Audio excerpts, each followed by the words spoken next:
Hi, I'm Dino Tripodis, and tonight on the podcast, a returning favorite of a guest, Mr. Mark Heuck, who will be joining us to take a current look at Hollywood through his very peculiar lens of an eye.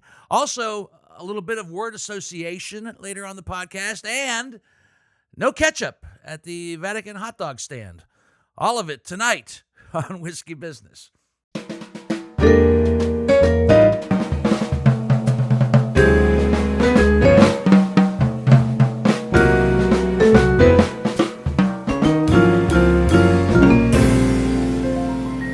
Hi, I'm Dino Tripodis, and welcome back. It's been a minute to Whiskey Business, the podcast not so much about whiskey as it is one with whiskey. And we have been, we've been taking longer and longer absences, and it's no particular reason other than everybody's been busy.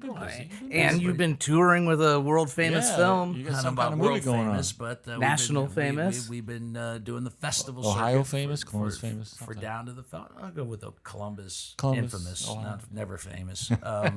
Don't we had a great local premiere at the Cinema Columbus Film Festival. 850 people sold out at the Southern Theater. It was nice. I was there. It was great. So it was great. You guys were there. Thank you for the support. Yeah. We were in Cleveland. We were in San Jose to premiere it. We were in Pittsburgh, and we just got back from the Big Apple Festival in New York City, which the coolest thing about that was my daughter and her new husband. Woohoo! Got to come to the screening as well. My daughter got married since we've last podcasted. Yeah. They've been married now, I think it'll be almost 4 weeks. So happy to report. Can you talk about the band at her wedding? I can talk about the band. The band at her wedding band was, first of all, let's say hello to Mr. Mark Heuck. Hey, Mark, what's up? Let me not be rude. We're going to talk amongst ourselves. Welcome back, brother. Thank you. Thank you for this opportunity to rejoin the forum. Anytime you pop back into Ohio, Mark always lets me know that he's here, and I'm like, well, selfishly, I want to see you, and even more selfishly, time to get you back on the podcast because it's a great opportunity. It's always one of my favorite discussions that we have. And he also brought the guest bottle tonight, too, because we had whiskey all set to go, but he brought something from Michigan. Yeah. Straits whiskey. It's from Michigan, which, Well, it is from the Upper Peninsula, so way far removed from those people. Okay. Oh, okay. And right. It's a little tiny micro distillery in a neighborhood called Cedarville, where my family has vacationed since I was a child. Okay. So it's a favorite place of mine to begin with. Have you had this? Yes, I have. So you approve? I approve. Okay, because that's good for starters. That's all I know about it, is it's from up there. So, hey, you brought it. We're going to drink it and add it to the collection of I'm pumped. Of bourbon flavors. I remember seeing it up there because it's only 80 proof. It's not going to hurt anybody. So why are you looking at me? I'm looking at you, Mr. It's only 80 proof? What? 80 proof? I think it's only 80 proof, right? I can't see your finger. Oh, yes, it is. Yeah, 80 proof. Yeah, I just guessed. I just put it up to my head. That's right. And I know now. You're the Kreskin of fucking whiskey, dude. Michigan, 80 proof. Sis boom ba. Describe the sound of an exploding sheep. One of my favorite ones. That's a classic. Should I pour it around while you tell me? Yeah, you can do that. And I will explain the band. My daughter didn't have a wedding band per se. She had a wedding band performance. She had all the musicians from Blondie. Oh, cool. Performing, minus Deborah Harry, of course. But they were the band, and then for an hour there were a series of New York performers that have been on Broadway, off Broadway, whatever the case might be, and they just all came up and did a number ranging from Sweet Transvestite from Rocky Horror Picture Show to Welcome to the Jungle, Guns N' Roses, and all these great, amazing performers, one after the other, went up and just did this hour-long show. Then she had a DJ, and there was dancing and whatnot. That sounds fun. She didn't have a wedding band. She had a wedding show for the people. I would expect nothing less from her. Which is pretty cool. Was this before or after Clem Burke passed? After. After Clem passed, yeah. Okay. Yeah, because I extended my this was my big band faux pas. No. I said, and I meant it in the best way. He laughed as well, thank God. I said, really sorry about climbing, man. As I was talking to the drummer. I go, what is it with fucking drummers, man? Why do they always die? He says, I'm getting ready to go up there and play, right? I'm like, yeah, not you. I just mean, All right, Those good luck. other unlucky bastards. Yeah, good luck to you. God bless. Yeah. But no, it was great. It was great. It was a nice little venue up in upstate New York, and Very fun. and yeah. They're married. And They're you went to Florida and you had movies. I didn't go to Florida. Oh, how come we all thought you went to Florida? Everybody keeps thinking I've gone. You guys have thought I've been going to Florida for the last 2 months. Now I'm finally going to Florida. I was never on that board. I knew you were going after. No. You said you in Tampa? Oh, I was just fucking around. No, you weren't. No, you weren't. But I am going to Tampa to see Mom for 9 days. All right. My 89-year-old mother this July. 89. God bless her. Wow, that's fun. That's good. And I haven't That's had a a sip party. of this yet. I haven't had a sip of this yet. Thank you, Heuck. Thank you. Welcome back, everybody, to Whiskey Business. Oh, that's really nice. That's super smooth, man. That is really smooth. It's only 80 proof, but it's really nice. Hey, man. Oh, when you're on a it's lake. got, and it's got a nice little buttery aftertaste. It's nice. It's Little kind of scotchy scotch. Just like a touch of bitter, but not sweetness. in a good way. Okay. I just get buttery, kind of a caramel buttery thing at the end of nice. it. Nice. they're Well done. perfect for lazing on a dock. Yes, perfect. It is. It looks like a thin, like a Jameson or an Irish whiskey. Yeah. In very its light. color. Yeah. How many years is that, you think, in the barrel? No idea. I'd have to look Is there a it proof up. statement or what is Is it it? called? Were they calling it whiskey? Or are they calling it bourbon? They're calling it a whiskey. Yeah. Calling it a whiskey. So it's not quite a bourbon, right? Yeah. It almost looks like, what's that word? Le Chignon. Oh, Les Chenaux. It means the channels. Is that French? Yes. Okay. It's almost like Yeah. a wine. I mean, vibe. Of course, it's French. It had a lay in front of it. this whole section of the UP is about 45 minutes from the Canadian border. So Oh shit! Watch Yeah, out. It's up there. yeah, it's a straight shot to Sault Ste. Marie. Is there a lot of people pouring over the border up there? Oh well, Got issues up there? Should we let some people know? Get ice up I there? got a guy. no, but there's some great horror movies being shot in Sault Ste. Marie, Ontario. Oh, nice. That's Yeah. getting a little scene there, reminding me of the good old days of 70s Canucksploitation. Oh, nice. Canucksploitation. Oh, that I'm reminds learning me a too. new Yeah, word. the horror film. We took our sales agent took down to the Felt to the Can Market, but I also found out that horror film I shot 2 years ago. Right. That I was the Pig King. In Yeah. Pig Hill. What's the name of the movie? Pig Hill. Pig Hill. That's Pig right. Hill with Shane West and one of the McDowell daughters, not Margaret Qualley, the other one. That's a singer songwriter as well. Oh, Andy McDowell's daughter. Yeah, one of them. Anyway, she's in it, and not the original Leatherface. He's dead, but the guy that replaced him. In like number 3 or 4 or something. Yeah, R.A. Mihailoff. Yes, he's one of the producers, and he's also in it as well. And so they finally got it together, and they took it. So I had 2 films at the Can Market that nobody Neither of has, them bought. that nobody has any idea. And there's no had trailer for the anything to for do the with. No, I've Pig not Hill seen a yet. trailer for Pig Hill yet. I looked up the book. I've been wanting to. So pig, whatever it's called. Pig Hill. It's based off of a book called Pig something or other. I think it's just called Pig. Urban legend. Yeah, it's an urban legend that happens in that part of Pennsylvania. But there's not a lot about it. There's like a tiny little blurb on a podcast. But I'm gonna dig in. I'm gonna get on it. When I'm in LA, I have a big once a month horror trivia game with dozens of other people who are in various stages, including some Fangoria people. So There you go. I got to start asking around and see if anybody's heard of this. Pig Pig Hill. Yeah, Or Pig Hill. Pig Hill. They're trying to get to there's a big horror festival in Canada. Fantasia. Oh yeah. Yeah, is that? And they're trying to get into that one. Cool. I keep in touch with the screenwriter from that particular film, and it's finally coming to fruition. So, And you don't die at the end. Spoiler. No. Sorry, guys. no, I don't. Which means I'm available for the sequel. that's right. Big Franchise, Hill baby. 2.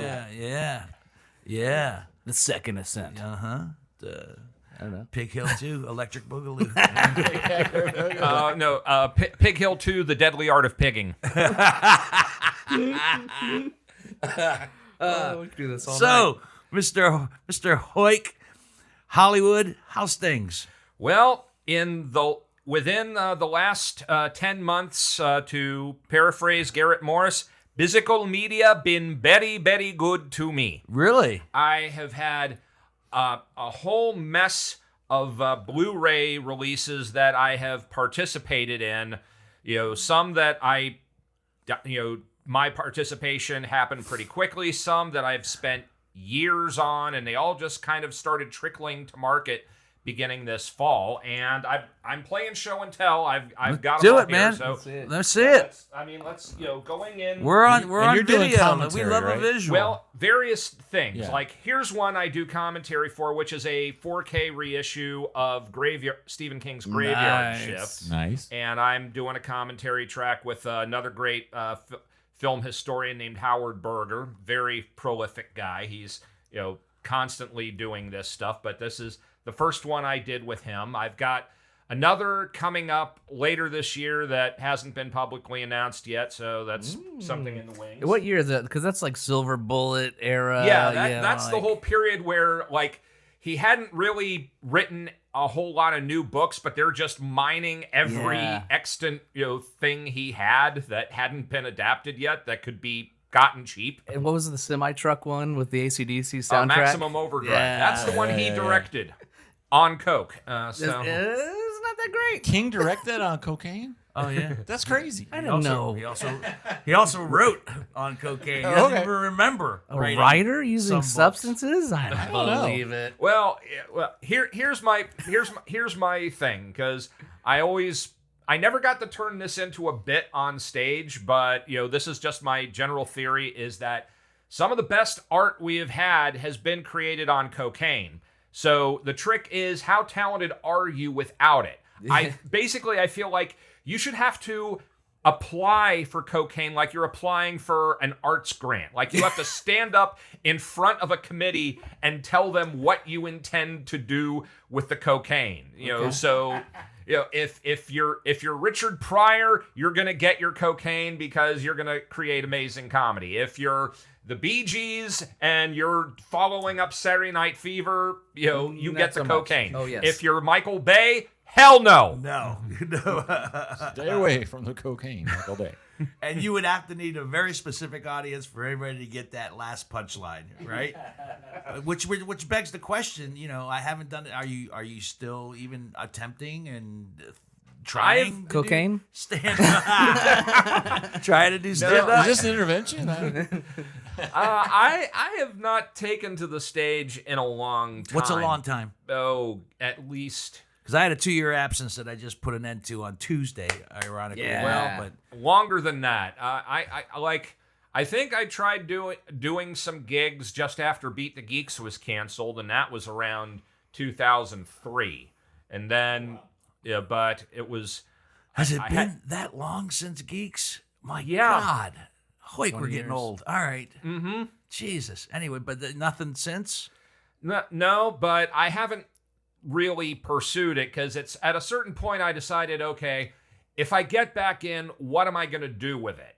Right. Do I really want to go back on the road? Do I really want to earn bona fides? Do I want to be the wacky neighbor on a sitcom, or do I want to yield the floor to somebody younger and hungrier with who's ready to do all of that stuff? And I've said, you know what?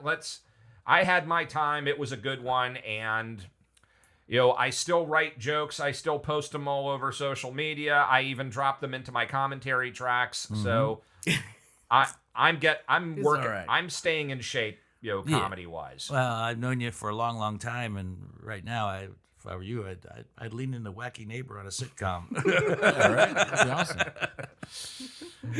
awesome.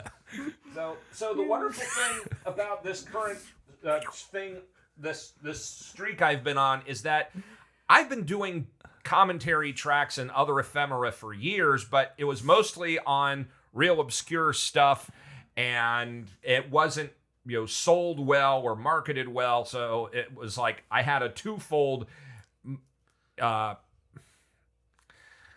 task at hand. To first, I've got to tell people what this is and convince them to be interested in it, let alone partake of my participation. But now, on the other hand, I don't have to explain something like The Cell with Jennifer Lopez. Yep. No. Where on this, I don't have a commentary, but I have a booklet essay. Wow. Nice. Because almost all the work I'm doing here are for boutique labels. These are companies that license movies from the majors and then do these balls out editions for the serious collector. You're not going to find this stuff at Walmart. Mm-hmm. Right. I love what he writes. Do you always put your middle name in there when you write? Attaboy. I like the flow. I Mark do too. Edward Heuck. I like the flow as well. Mark Heuck has too many K's in a short span of time. Mark Heuck. You trip over your very cool epiglottis. It's mad. How did you become? Why are you an expert on The Cell? Well, because the oh people my God, who this is actually pages. That's a lot. Yeah, well, there's more than one author in the booklet, but the producers of this... No. I mean, your thing is pages. Oh, I'm like 2,000 words. So, oh wow, I got picked because the producers on this release knew that I was a huge fan of the movie that Tarsim made after The Cell, which is The Fall, and they were like, well, we don't have the rights to The Fall, but we just picked up The Cell, and you're a Tarsim fan. Can you write about it? It's like, yes, I can. Are you paying? Is the Pope from America? Yeah. Very cool. So yeah, just who you know and being in the right circles. Yeah. Dig it, Heuck, man. It's great. Well, I've always said you're a great writer, and I'm glad that you're putting it to good use and also to something that you're very passionate about. My next initial question before you show us another one of those lovely things is who's still buying DVDs other than me? Well, physical media for movies is kind of like what vinyl is for music lovers. That your average person is probably going to be content with streaming or just buying. But there is still a market. They're still putting them out. There's definitely a market because. Like this past the day after Thanksgiving on Black Friday, one of the big boutique labels, Vinegar Syndrome, dropped a bunch of titles for release, and one of them was The Keep, and it was like an 8,000 copy pressing, and it sold out in one weekend. Is that what you meant about there's a vinegar sale tonight? Yes. Okay. Yes. Yeah, we were trying to figure that out. He asked me, I'm like, you know what? We'll find out later. Vinegar Syndrome is one of the most praised boutique labels out there. They started off over 10 years ago doing mostly exploitation and adult films, and now they've got studio licensing deals, and they've got partner labels. They have their own product, and they have almost 20 other labels that release their stuff through their system, and some of it's available in better stores, but most of it is all mail order. And so Vinegar Syndrome is also unique because they offer a year-long membership where if you put up about $1,000 on New Year's Day, you get a certain number of guaranteed releases from them, and you get 50% off of other releases they do. And it pays off because some of these are expensive, but they're really nice. This is one of them. This is a 4K of Drop Zone with Wesley Snipes. Oh, wow. I remember Drop Zone. And I have a booklet essay in here. That's nice. Look at that. That's a whole book right there. Well, yeah, I didn't write the whole thing, but Oh, right, but still. it's like the By Mark Heuck because it flows. Who And thought you could get paid to do this? packaging right, is 10 years looks ago, like right? a book. well, Even to your point, do you know? Even 3 years ago, I would have said nobody wants a DVD. No, I No. mean even just Well, the and I'm saying like when somebody like Vinegar puts it out, where do people have to go online to get? They sell Yeah. because it's hard to go out and buy a DVD anymore. Just as a normal consumer, Target was like the last bastion for me, but apparently Walmart Walmart's got a bunch. Walmart sells a shit ton of DVDs still. well, they sell more DVDs than Blu-rays, because again, the Blu-ray market has kind of gone online with the hardcore collector.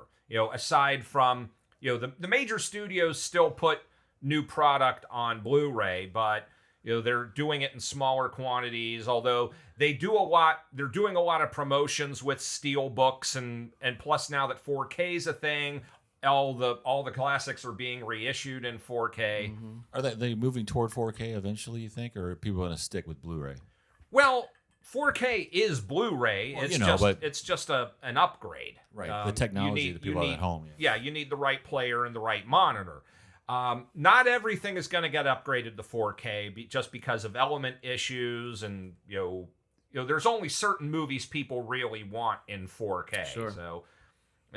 So they're concentrating on appealing to that Maximum market. Overdrive. Nobody wants to see that in 4K. No, that I think could actually happen because horror people will buy multiple editions of That's their true. favorite movies, and even the bad ones. We're dumb. People have bought like 4 or 5 different editions of them. It is a apparently never dying, no pun intended, genre that seems to be a glut of it now, especially theatrically speaking and movie making wise, brings me to my next question. You, sir, with the lens and interesting eye, the state of Hollywood these days. I mean, is it making the comeback that it needs to make? I think it is on a good swing. The biggest irony of the moment is that 2 of the biggest hits that we've had this year are both from Warner Brothers, who have otherwise been kind of in a free fall because of this corporate zasshat who is in charge of everything. Right. Here's the guy who is the top dog, who's been like taking 95% finished movies and burying them to get the tax write-off, and decimating the streaming inventory at HBO Max, plus changing the name of the platform and then changing it back.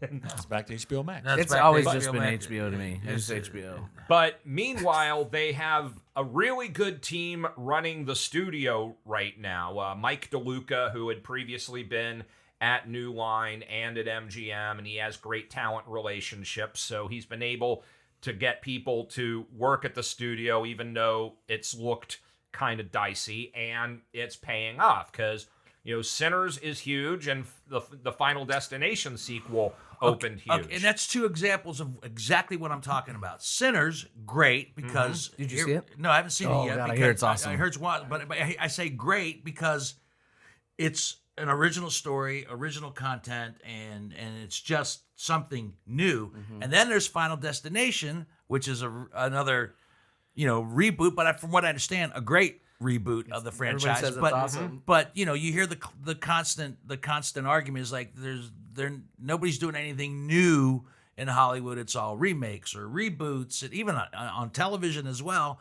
And then when you see something like Sinners come up from Coogler, and like, great, wow, okay, is this a direction we can go? And then right behind it, Final Destination, which is a great, granted, a great reboot, but still, The Well, is it Do they care that it's dry? Is the well filling up with originality? Everybody keeps talking about the more independent films making a rise up, and you always hear that the tide is rising for independent films, and then it kind of goes back away again when the big movies come in, like Mission Impossible, which opens up this weekend, and Superman is coming again in the summer. So what are your thoughts on that in respects to something new and fresh and something old and done, but redone? Well, I think in the case of an existing intellectual property, it's all about how it's approached and treated. Because by that same metric, we can talk about the fact that Thunderbolts is doing really well, both critically and audience-wise, and you would have thought several months ago that people were tired of it, but because they took a unique angle on the material and got some people who normally don't work in franchise cinema on the crew in various creative capacities. I'm not talking about the cast, although the cast is great, but there was that trailer they made where they were stressing all the indie film creds of the people involved in it. The composer and the producers and the writers. To kind of backdoor ease you into seeing something that's a mainstream film. I would say the indies are always going to have a little bit of a leg up because they're more willing to do something new because they can do it at a lower price. Right. And because they have a little more daring do. That there is, I'm sure right now, there is an executive or two at Universal that is kicking themselves over the fact that they let The Substance go. That it was their movie, but when it was ready, they were like, oh, well, we need changes to this. And she's like, no, I've made, this works as it is. It's like, okay, fine, we'll let it go to Mubi. Who heard of Mubi aside from, hardcore movie geeks like me? And they had released some films before, but never on a nationwide simultaneous break. And it put them on the map. Yeah. I mean, now they are, now they're basically knocking on Neon and A24's door saying, hey, you have to reckon with us now. Yeah, I just read an article about the guy behind Mubi and his whole story, and yeah, it's exactly what you said, knocking on the door of Neon and A24. And The Substance was, there you go. I mean, that was a popular genre, but a well done movie with just a different take on things. Yeah, it's the most twisted version of The Nutty Professor ever made. That's a great way to put it. It's a great way to put it. And indies, I mean, Anora cost $6 million to make, but let's talk about the marketing. They spent $16 million to market the film, to make it Oscar attention-y and get its due and so forth and so on. But then again, even if you do the math, then $16 million to market, $6 million to make, that's still less than any blockbuster film that's in the theaters right now. They made their money back at this. Yeah, I think at the majors, the last time they were trying to chase indie clout in the 2000s, when every studio had their own indie division, they all fizzled out pretty fast because the thinking was that, well, we didn't spend that much to make the movie. Why should we have to spend so much to sell it? Well, everybody will tell you, not everybody, but I'll overhear, like, especially with indie producers like John Whitney and myself, and when you're putting a budget together, you need to put money aside for the marketing part of it. That's a huge part of it. And I wouldn't have known about Anora if it wasn't forcibly brought to my attention through marketing, et cetera, et cetera. So, yeah, I mean, that's a huge part of it. You do need to put some of that cash in there, and you're still making bank. Like I said, we spent $1 million to make our movie. If somebody buys it for $1.5 million and throws another $1 million in marketing, they'll get their money back. Yeah. Yep. Or not. But in this specific instance, of course they will. Of course they will. But printing money. Yeah. So interesting. So Do you? You don't seem to.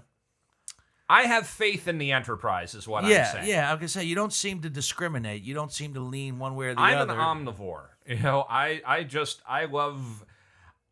love sitting in a theater chair, a real theater chair, not this Barco Lounger bullshit that all the majors are putting in. But it's so comfortable, Hoik. Yeah, and you fall asleep. Back, your feet move back. It's so comfortable. Yeah, I like sitting in my mom's old Craftmatic chair and leaning back, and then I pass out. Yeah. I don't want to do that in a. I need the to movie sit in the theater and be uncomfortable while I'm enjoying the film. Well, Butt needs to not fall asleep. uncomfortable, but I want to be paying attention. Right.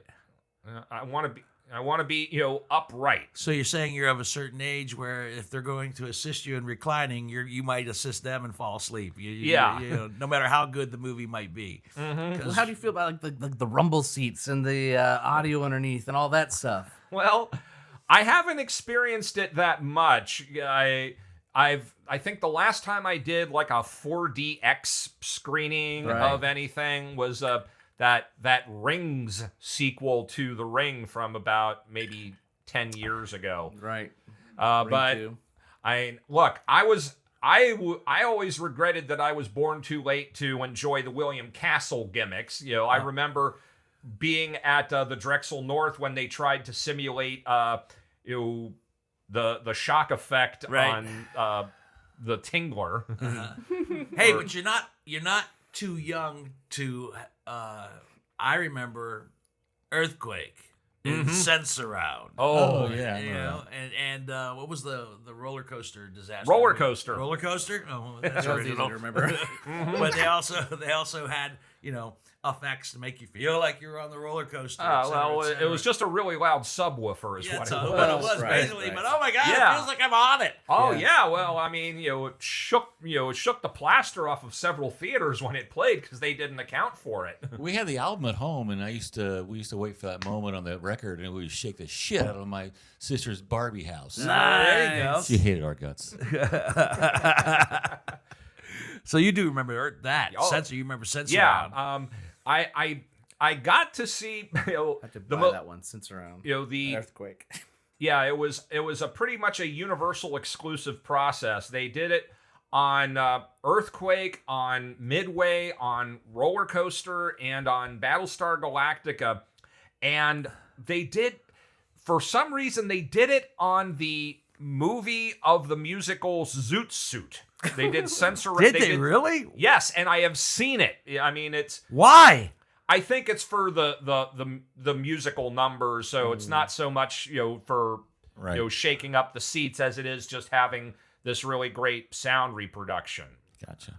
Yeah, but I know someone in LA about a couple of years ago went to the trouble of testing their theater sound system so that it could handle Sense Around Plus because they had an extant print of Zoot Suit in Sense Around and it was great.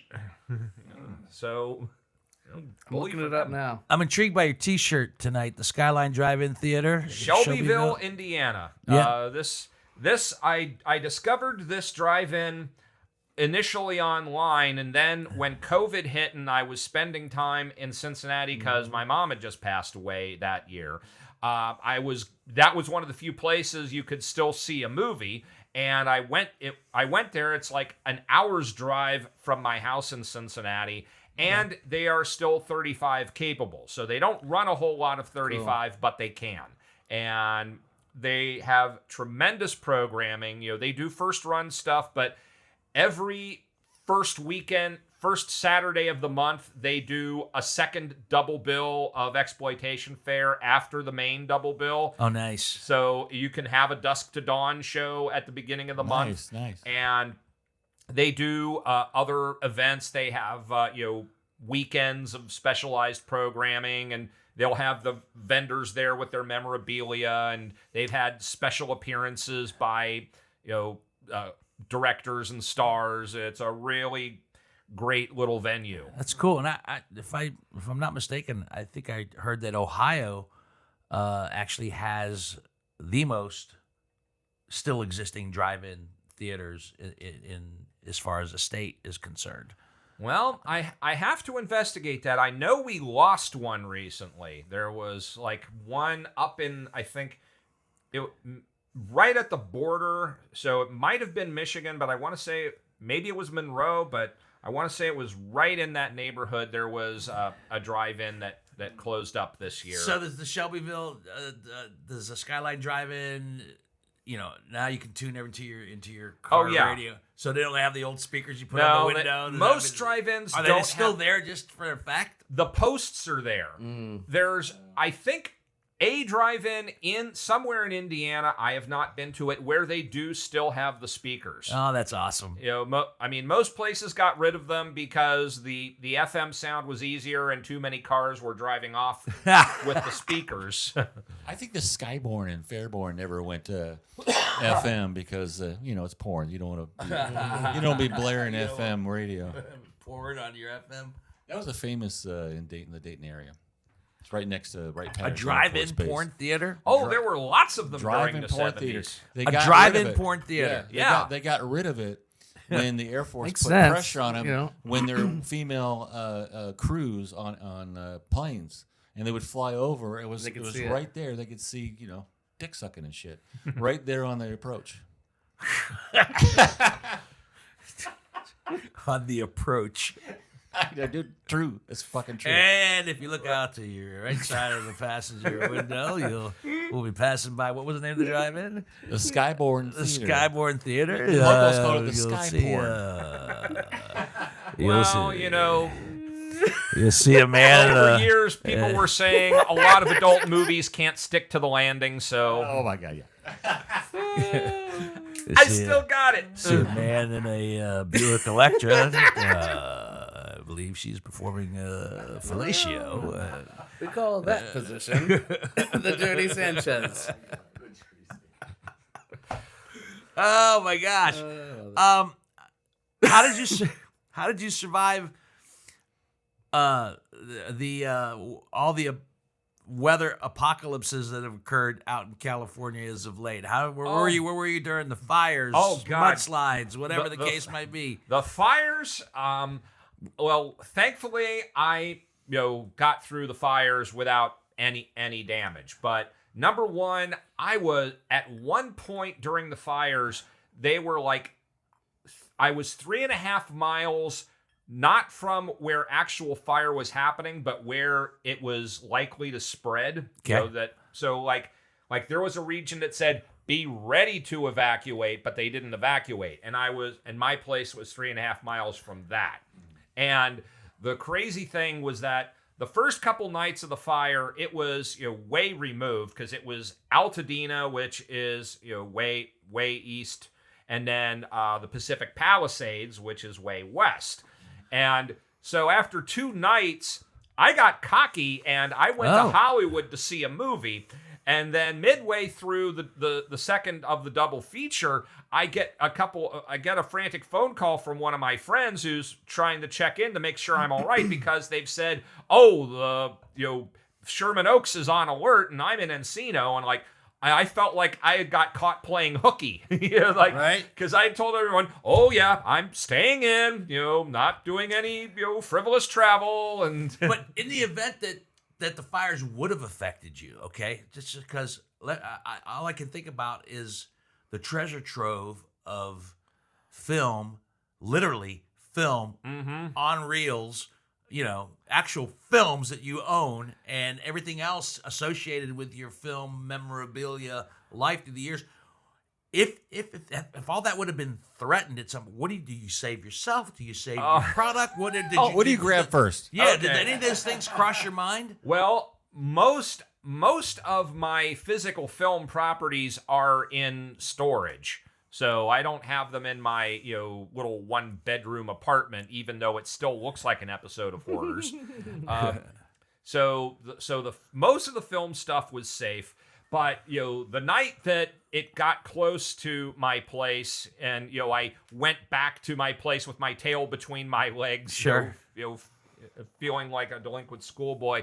That Saturday morning, I tried to take a video of my apartment and all of my stuff, and you can hear me like crying because it's just like, oh, well, I'm doing this, but none of this is gonna matter. I'm not gonna remember any of this, and I'll never recoup it. So this is, and thankfully I didn't have to, but it's because in my apartment I still had a whole bunch of 35 trailers, which I shoved into the trunk of my car. Okay, so is this answering John's question? Like, what do you take? What do you grab? Yeah. You're fleeing from the fire. What do you grab? Trailers. Well, because they're the hardest to replace. Like my records, my Blu-rays, maybe there's a couple that are super rare, but like I have a lot of paper goods in my apartment, posters and flyers, and that would have. I mean, my building is a concrete building, so I think it would have had some repel, but there were plenty of concrete places in Altadena that went down, and I had friends who live in Altadena and in other parts who lost everything, and so I count my blessings. Yeah, for sure. I lost a trailer copy of one of the early versions of Empire Strikes Back. Oh no! In a flood. Oh, yeah, it got so wet. Oh my God! You had to be sick about that. Yeah. Oh. We had just moved into the house, and I had no clue what was going to happen. And about a month in, we had really hard rains, and the basement went up about a foot.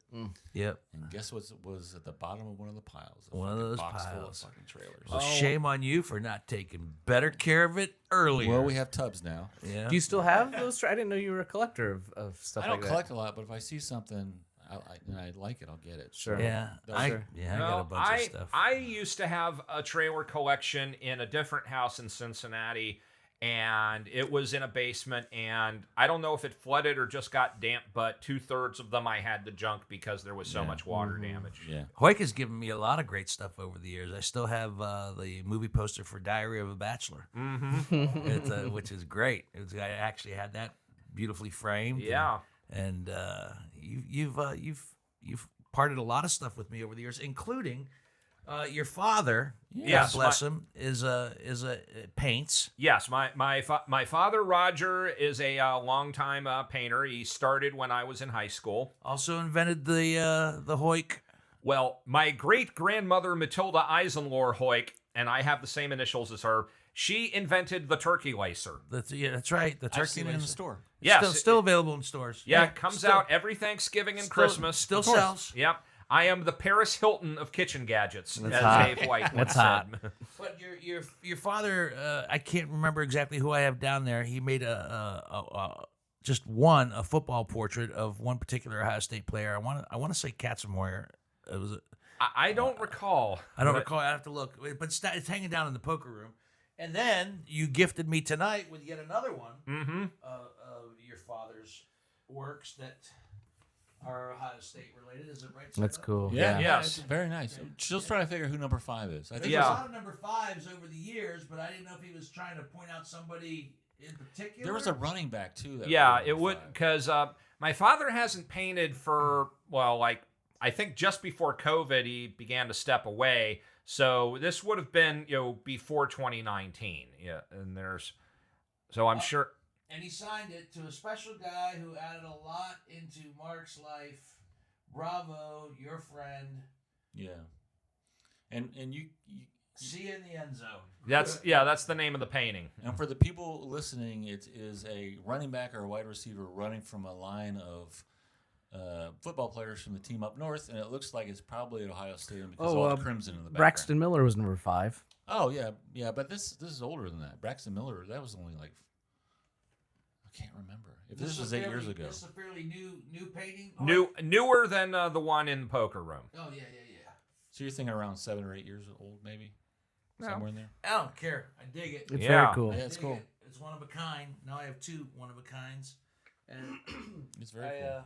Does your father just do this to do it, or does he actually sell his work? Oh, yes, he sells his work. In fact, he would really like to sell off his work right now because he's stepped away from painting, and he's realizing I have all these paintings, and Mark can't handle them all. So it's got a lot. I saw his studio when I went to go. When I went to go visit Heuck, I saw his studio is amazing. I mean, it's everything you would imagine an artist studio would look like. I mean, a lot of Buckeye stuff specifically, or everything. No, a lot of landscapes. Very much a naturalist. Cool. Yeah. That looks like a I don't know who's one of the impressionists. Google Monet. Roger Heuck, He's and you can probably you get in touch with him. He will gladly sell you some of his work now. Yeah, gladly. And I wish him nothing but increased longevity. Yes, lives to be 100+. But does he have a website? Yeah. In the event that he were to pass away, would this go up in value? I got a guy. Kidding, Mr. Heuck. That's funny. That's kidding. That's real funny. Kidding. Heuck, I'm going to do something different with you that I've never done on any podcast before. All right. Only because I love your beautiful mind, and I mean that not in the cinema sense. I mean that literally. Oh. I love your beautiful mind. I'll take it.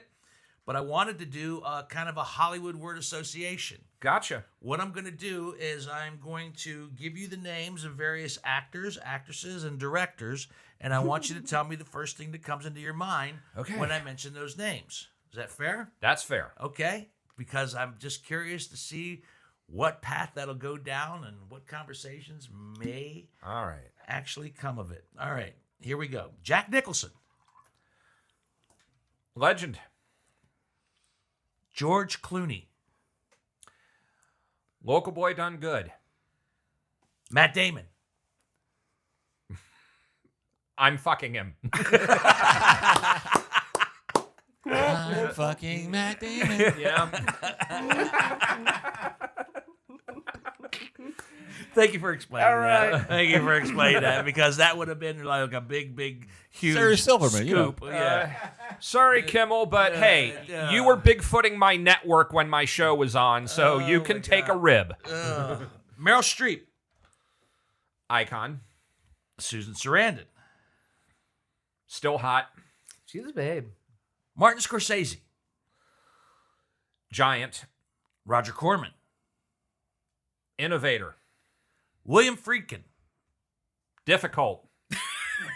Yeah, I just watched something with him not too long ago in respects to documentary. He was talking about Al Pacino and Cruising, and he just tore Pacino apart in respects to his performance and what he thought and so forth and so on, and just he was difficult. Oh well. Conversely, I belong to a group on Facebook that regularly posts old newspaper ads and other ephemera, and someone posted a full-page ad Robert Blake took out in Variety because I guess they were considering him for Sorcerer, and he didn't get it, and he took out an ad saying, "Dear producer and Mr. William Friedkin, take the Sorcerer and shove it where the sun don't shine. Sincerely, love and kisses, Robert Blake." Which is something he would say all the time on Beretta, where the sun doesn't shine. Yeah, that was one of his big lines when he did the cop drama. I couldn't picture him in Sorcerer, though. No, me either. Now that you know how it exists and what it is. Steven Spielberg.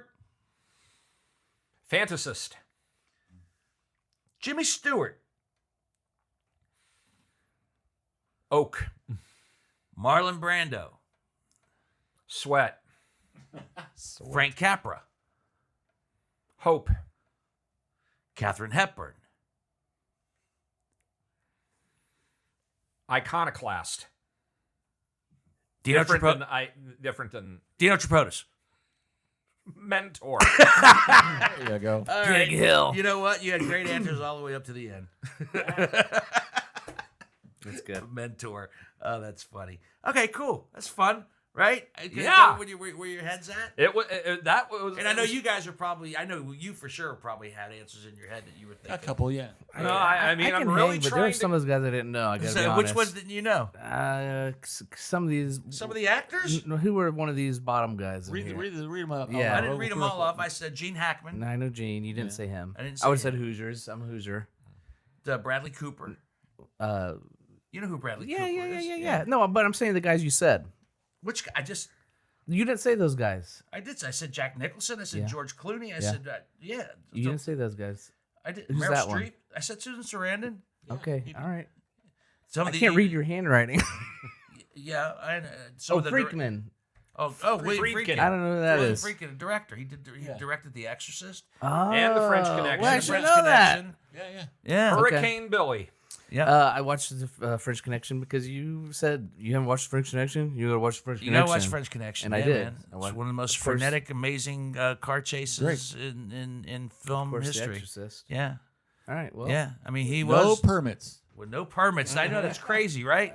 I still, we discussed this in previous podcasts. I still contend that the 70s are still my favorite decade for film. I mean, I know. Hell yeah.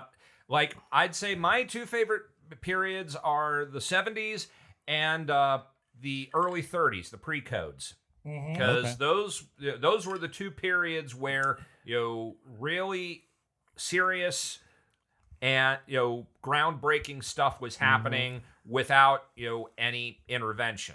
Obviously, by the end of the 30s, the Hayes office, stamped down on things and, took a lot of the grit out. But those early 30s movies, like, I think the last time I was here, I was talking about my Dorothy Arzner podcast. Yes. And the running gag that I had throughout that whole series was the fact that you watch any 30s movie from Paramount in that time, and you can feel the sexual tension, coming off the screen like one of those, like when you pass by a gas plant and the haze is coming out of the pipe, because everybody at Paramount was fucking.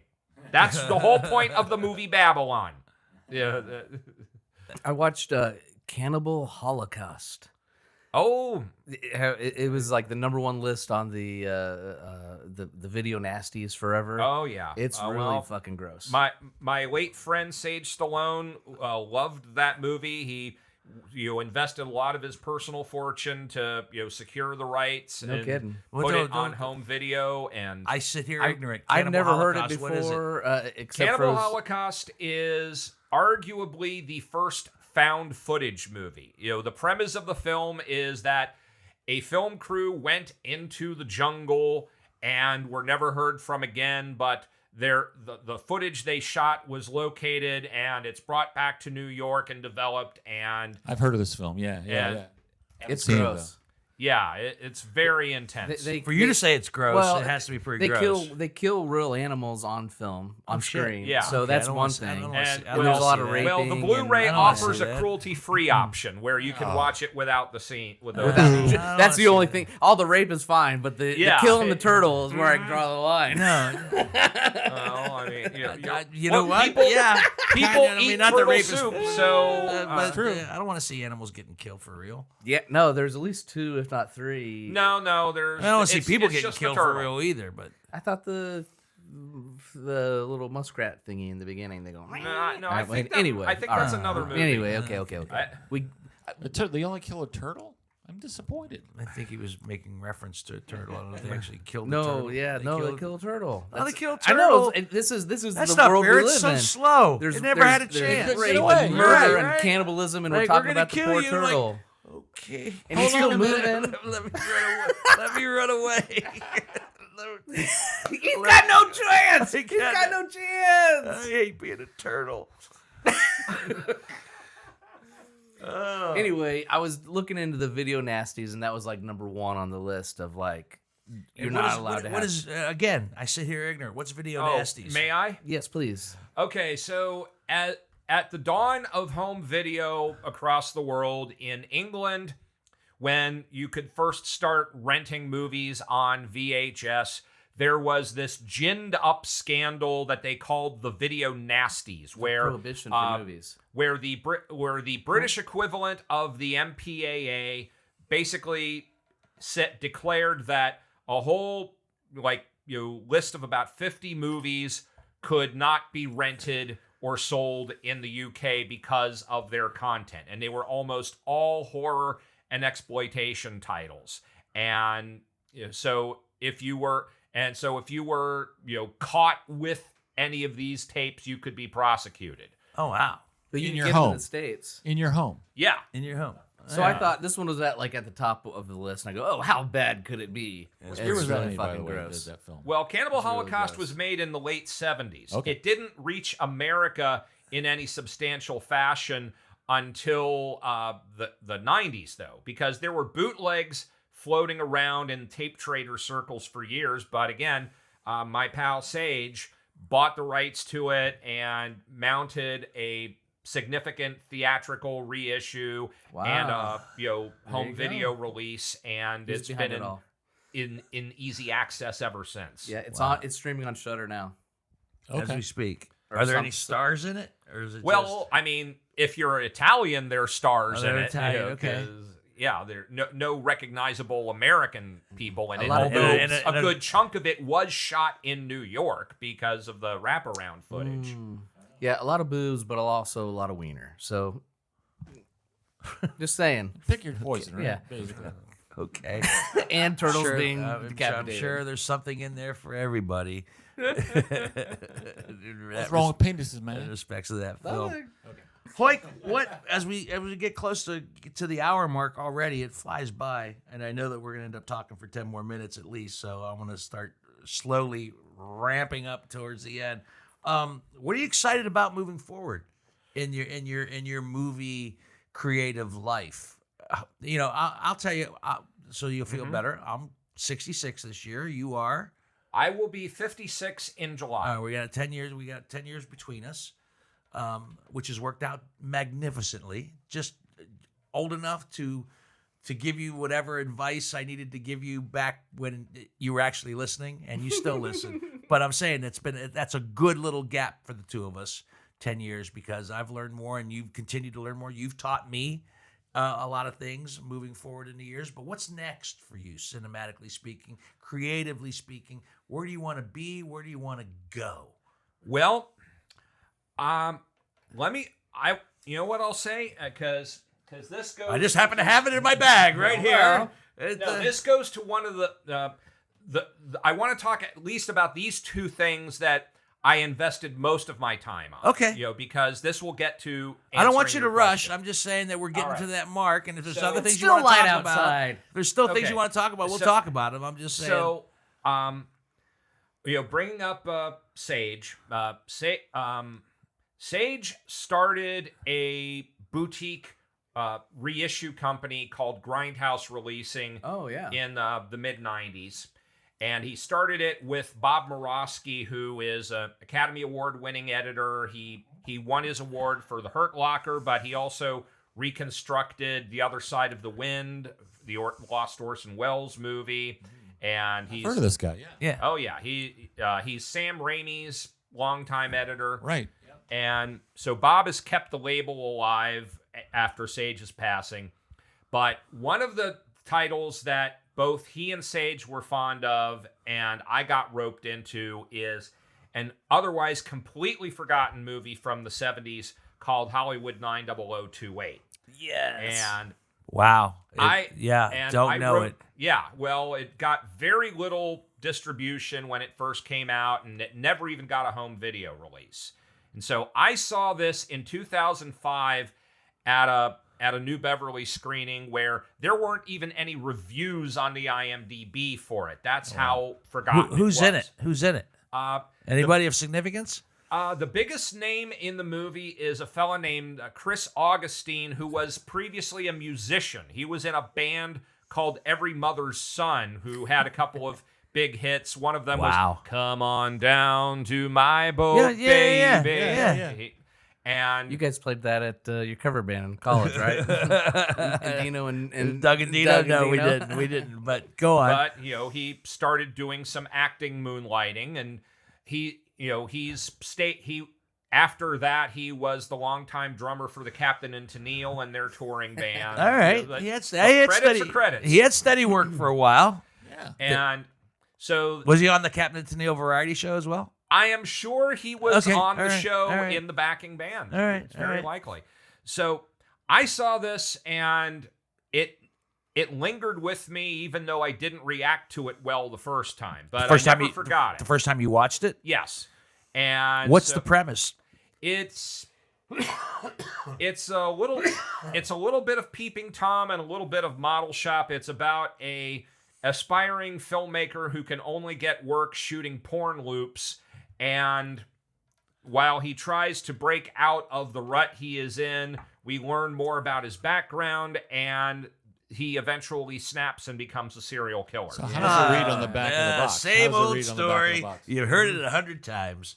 That's why do you think they closed that drive-in in Dayton? All those pilots started murdering people. So in 2015, I wrote an essay about the woman who directed this because this was her only feature film. But she had been... Is a woman. Yeah. She was in the UCLA film program with all these other people who went on to bigger things, like Jim Morrison and Ray Manzarek were her classmates, along with Paul Schrader and other people. Dorothy Arzner was one of her teachers at UCLA. Kidding. That's crazy.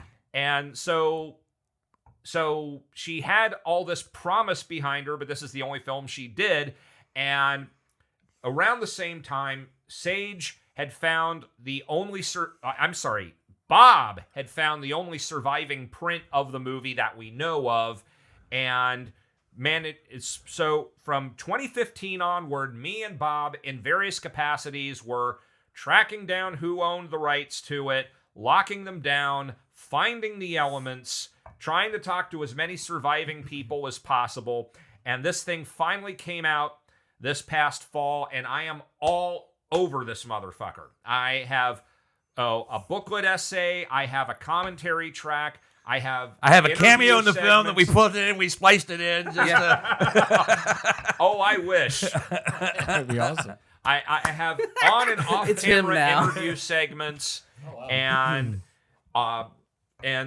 what's been gratifying is that people have been discovering this and saying, "Wow, where has this movie been all my life?" This, if this movie had gotten more attention when it first came out, this could have been a game changer. You sold me. I want to see it. Yeah, and what's particularly fun about there was a limited run of copies that were done with a custom slipcover where, in '73 it came out and didn't do anything. So and then it got it. Well, there was nothing but theatrical releases back in '73. It just basically went to drive-ins. Okay. So then in '77, somebody picks up the rights to it, and this is when the Hillside Strangler murders were happening in L.A. Yes, they were. So they reissue it under the title The Hollywood Hillside Strangler. Are you kidding me? And so we made... Are you kidding me? Grindhouse How could they do that? Well, they can, and they did. They owned it. Did that help? No. No. It squeezed A stranger stalks the porno girls of Hollywood's Sunset Strip. A soft, warm throat, a vicious twist of a nylon stocking. Oh, that's some good writing right there. New trailer, and they shoved it in the drive-ins again. And even more so, in the 80s, they did it one more time under the title Twisted Throats. Are you kidding me? Yeah, so this is like a short-run slipcover they did to commemorate all of the reissues that it had. So the fact that I helped elevate this completely forgotten piece of work was such a thrill for me because, the filmmaker's long gone. She died in 2006. But all the other people who are still around who were there have been, so happy that all 40 plus years after the fact, people are discovering this movie. Big Hill. And Heartland of Darkness. Yeah. I joke, but there's always those cases where there's musicians or authors or whatever where they're good, but they're just buried, and then 50 years, 40 years later they become famous. After you're long gone. Yeah. So that has become my side passion. Is trying to find something that got ignored the first time around and boost it to a new profile. Because in a similar fashion, my best friend in LA is a musician, and he produced records for artists who hadn't recorded in 40 years, and they came out to really great acclaim, and people started thinking, oh, we got to go back and look at this guy's previous catalog. Yeah. And Numero Uno, do you know that label? Yes, Numero Group, that's a prime example. There's a new one called, I think, High Moon, that reissued a couple albums by an artist that only I knew about previously, named Laurie Stivers, and so they're Nuggets. Yeah, another one. Yeah, there's a bunch of vinyl ones that are doing that. Like even Sun Records had like psychedelic garage bands. You think of Elvis and Johnny Cash, but they're releasing these psychedelic garage band records. That's cool. That they had in the 60s. The lead, I think it's the lead singer of Paramore, found out that her grandfather had recorded an entire like soft rock album that never got released, and she pulled strings to get it pressed. Dog and Dino. I swear to God. I mean, Heuck knows so much about so many things. I bought it, and it's. I stumped you, but not him tonight. Huh? I stumped you with the Cannibal Holocaust. Oh yeah, but not him. He knew. Man, he is. It's big for me to stump him. What I find interesting and what I admire. I mean, I admire so much about you, Heuck. You're one of my longest and bestest of friends and acquaintances over the years, from way back in the day. But I want to know, you made the move to Los Angeles, and you stayed during hard times, lean times, difficult times, struggling times. You don't seem to be struggling as much anymore. You seem to be in a good place life-wise. Yes. Okay, so has that given you more time to focus on the things you truly want your art to be about as a result, since you don't have to deal with the everyday struggle of how am I going to pay the rent this month, et cetera, so forth and so on? I mean, has that opened you up into, and is that by taking those blinders off, do you now see more things that Heuck can get involved in? Yes, that because I am now in a position where I don't have to do anything that I don't want to do. That's a beautiful thing. In order to pay the rent. That I am no longer in the position of, as I like to say, having to kiss pennies from the ridiculous because the sensible aren't hiring. Uh-huh. That's a great way to put it. No, it's a great way to put it. Excellent. And this allows me to do what I enjoy most, which is to go down rabbit holes. That if I get a wild hair about old theaters in my hometown, that I can go on newspapers.com and then find something else and go on that side quest. And hopefully find something interesting that everyone has forgotten about. Okay, so that's cool, and you do it because you love it. Let me ask you a very personal question: what's missing right now at your age and where you're at in life? What do you wish you had more of? Well, I am single. Never been married. Sorry. Well, he went straight there. I couldn't help it. No, that's fair. That's fair. He can have sex when he's single. Look, I mean, it's a peculiar position to be in, where I've still fucking Guns N' Roses put out Chinese Democracy before I got into another relationship again. Wow. Wow. That was my metric. You guys do the math.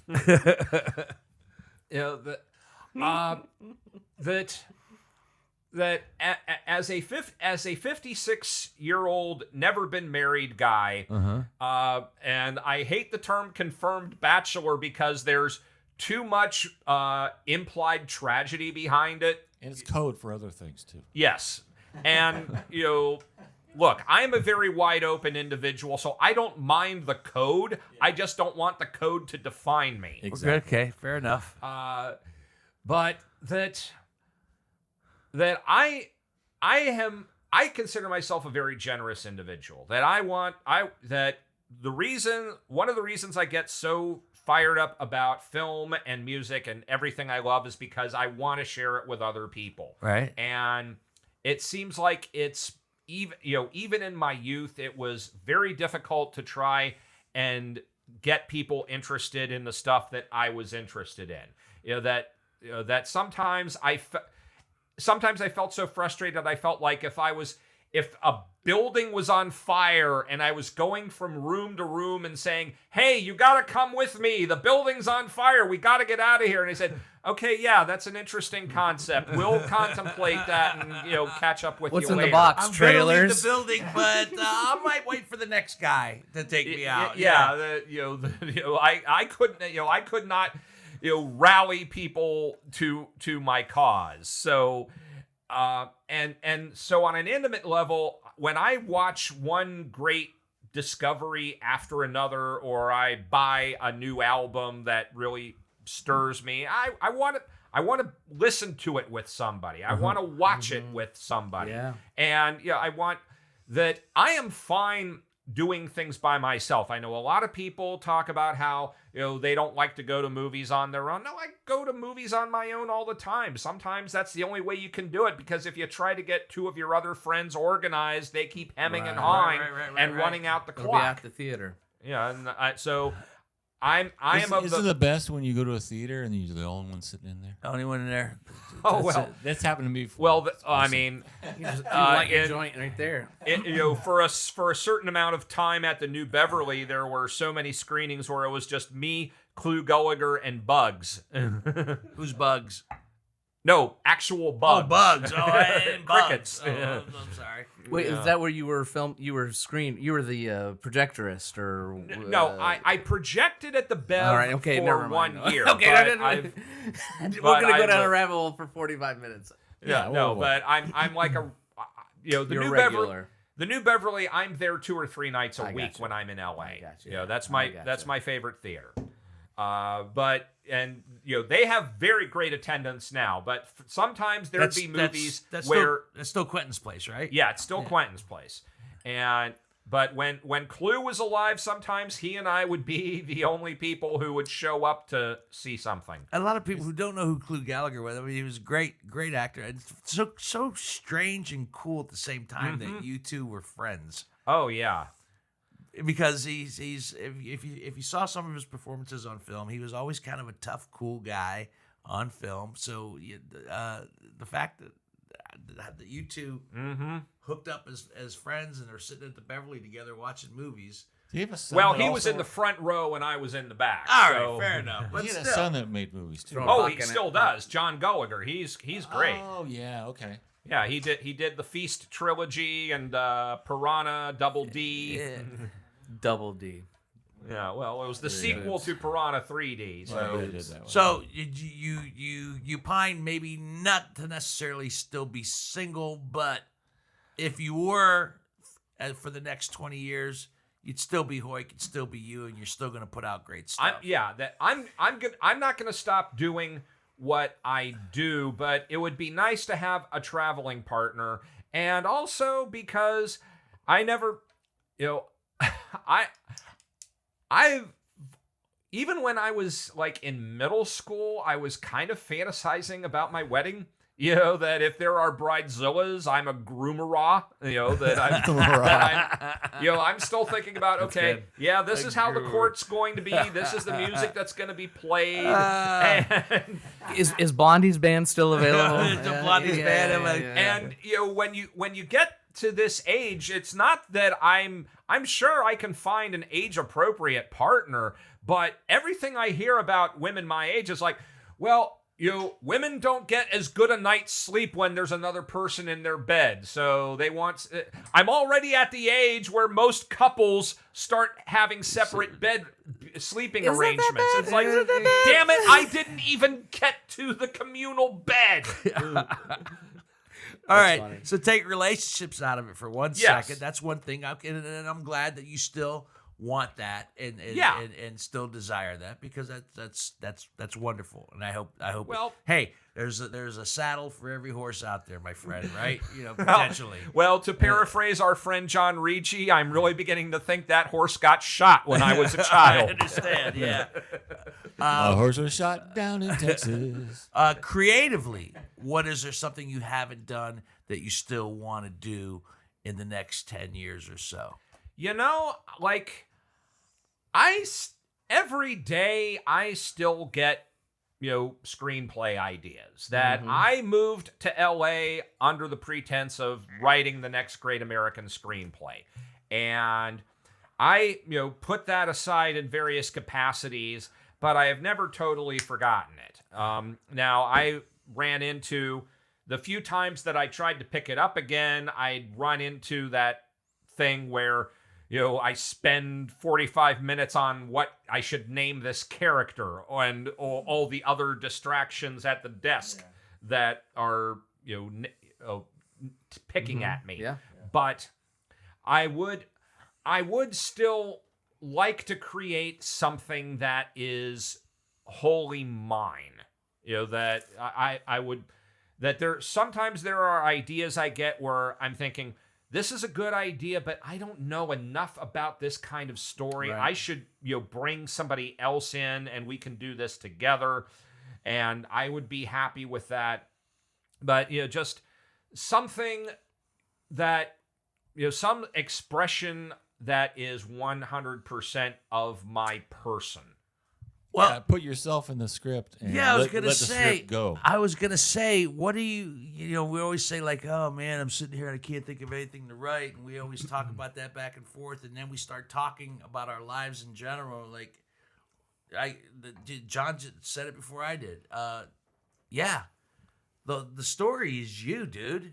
And the situations you put yourself into in that screenplay. It doesn't have to be you. But No. Yeah, I think the essence of well, you. yes, I mean, I think it should be him. No. I think The I think him is a unique and one of a fucking kind character that should be translated to, or maybe not you per se, actual Mark Edward The Hoyt, essence of Mark Edward but Hoyt. a lot of the essence of Mark Edward Hoyt, because I think that would be an amazing character in a screenplay and on film. And I don't know what the premise is, but after this podcast is over, I'm sure my mind's going to start whirling, and I'll send you text messages going, maybe it should be about this, Hoyk.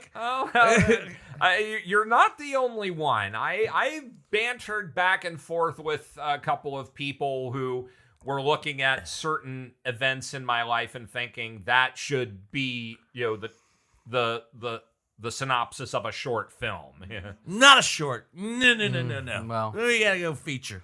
Well, and if you think of the horror thing, like there's so many episodic horrors, like. I thought you said horror. Well, horror. No, I mean Horror. I support sex workers, by the way. Yes. Meaning you could easily write a short, scary film, Horror. and that's par for the course. That's Well, what I want to do, because I have Z, I have JKL and MNO, but I don't have the rest of the alphabet of it yet. Sure. But I want to do the ultimate crossover and do a Hallmark Christmas movie about horror people. That's funny. Like guys who normally do haunted houses in October who get asked to work on something for Christmas. Because Hallmark movies and horror movies have two of the most devoted fan bases Yes, anywhere. they do. So why not marry them? them? Cross those streams, you could make bank. That's why they're doing another NFL Hallmark movie. They did last year. They did the Chiefs. Yeah, they did. Yeah, now they're doing the Bills. Now they're doing the Bills. They're doing another Hallmark movie. There you with go. the So NFL. you're onto something. You're onto something. Cross for a sure. couple Hallmark with a couple. It's the female devoted audience with Yeah. the men. That's overgeneralizing. I'm but- sure that once this podcast is over, that the four of us are probably going to talk and go deeper into darker and further into the rabbit holes of movie making, cinema, and just life in general. But we do have to wrap it up for tonight. Yeah. Well, let me squeeze one last thing. I was gonna say my last question to you was: is there anything that you really wanted to get out that you didn't get a chance to? Yes. There's one last thing, and another thing. I spent 10 years on Hollywood 90028. I spent 4 years on this project, and this will make you happy. I have a producer credit on it. Oh, I love it! Love it already. This is a compilation of trailers of movies set in New York from the mid 60s to the end of the 80s. For those of you who aren't familiar with New York history, I love it already. When John I even Lindsay recognize was these. elected mayor in 1966, there was a transit strike. He had to walk 15 blocks from his inauguration to the mayor's office, and he infamously said, "I still think it's a fun city." So I spent 4 years hitting up every collector, every archive I knew to get trailers for this So compilation. it's all trailer because I love fucking trailers. I It's love them.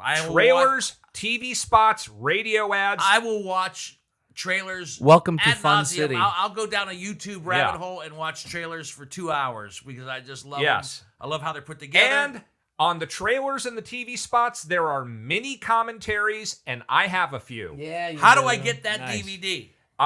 FunCityEditions.com. I want that. I want that DVD. Yes. Yeah, that sounds fun. Yes. Fun City Editions is a label based out of Hang New on a York. second. Hang on a second. Say it again. You gotta write this shit down. FunCityEditions.com. I'll be able to purchase it. Yes. Yeah, that is a website exclusive. Nice. There are Is there great. any of your stuff in there?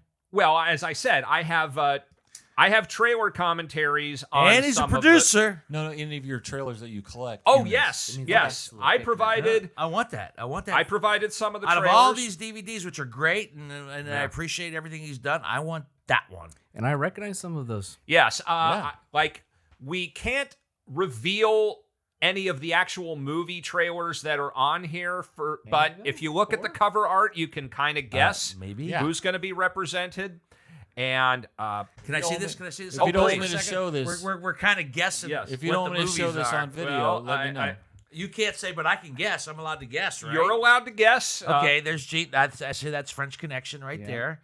You said Amityville Horror right there. Is it? You can't say. You can't Well, say. You can't Amityville's say. in New Jersey. Oh, Yeah, come All on, right, dude. he's a New Sorry. York, New York. Wait, why can't you say? it? 'Cause Okay. of copyright All right, stuff?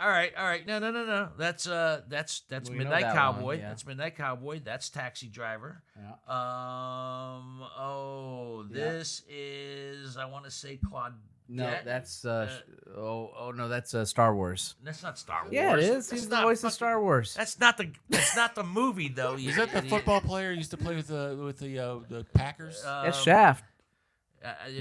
Maybe that's Shaft. Am I right? I'm close, right? He used to play with the He's Packers. not even. You're not. You're. All right, you're this a is poker player, man. This is Jane Fonda in Clute. I don't know what this one is of Al Pacino. Yeah, I'm trying to per think of New se. York. It Oh, could I be- know. Could be anything. Where he's It could be him and Panic in his Needle partner City. are It could the be- it Dog could Day be in a New lot. York. How many of these am I getting right? Well, you don't say a lot or none. That's Clute. Peter Boyle. Oh, with that hat. I know that Peter movie. Boyle, and Young Frankenstein. That's No, what that's that not is. it. That's not Shot in New York. Frankenstein. That's your best guess, I think. That's the only movie I know he's I'd in. say you're doing 70-30. All right, 30 is pretty good. All right. Pretty good. Pretty good. For some background, Fun City Editions is a label out of New York by a great guy named Jonathan Hertzberg, who used to be at Kino Lorber. They license plenty of major studio movies. I've worked on a couple Joe of them. Clayburgh. They've got one coming out Unmarried soon. Woman, one of my maybe? favorite music dramas called Breaking Glass. That'll be out in late June. Another one that Warriors? can't announce yet, but is a Maybe? personal favorite of mine. Is that New York or New Jersey? No, Warriors is New York. Yeah. But no, I'm saying the Warriors takes place in New York. Whether It's on that disc. You have to buy. Right, okay. No, my brother, you have to get your own. Warriors come out. I got my favorite Joe Walsh idea song. of everyone I except saw Joe Walsh the only live one and he that's- opened the with only that one song. I have no It's so clue good. about is this young couple right here. I have no clue about that one. Oh, I know. Is it a whatsoever. musical? There's music in it. I know that a one. lot of music in it, as a matter of fact. And do they deliver something, or am I thinking something? See, I- it's a good title because this is fun. Just This is so fun! This is Welcome to Fun City. Oh Yeah. you can play with your friends. Yeah. all right. Yeah, we didn't get every New York Sure. movie of the 70s in there. I'm hoping we get to do a sequel. I know Jonathan's probably How like, long's that been I out? spent How long's that 4 been out? years on this fucking How long's thing. that been I don't out? want to do another. Season 2 was definitely This came out in late November. So Okay. so it's been out for a So spell. it's not for a spell. That's not even Yeah. out a year. Is there enough content great, for you to do a great. second one? Oh, I'm sure there is enough. Welcome to Fun City Yeah, I mean, again. Welcome to more fun city. Oh my God, Heuck, a pleasure. Is there anything else that we didn't cover? That Okay, just a few quick ones. Bring Get 'em out out. of the way. get them out of the way. Okay, Okay, I don't want you. I I don't have want. a commentary track on Tunnel Vision. I love Tunnel Vision. wow. So that is talking great. about the history of all the comedians and the social things that were happening at the time.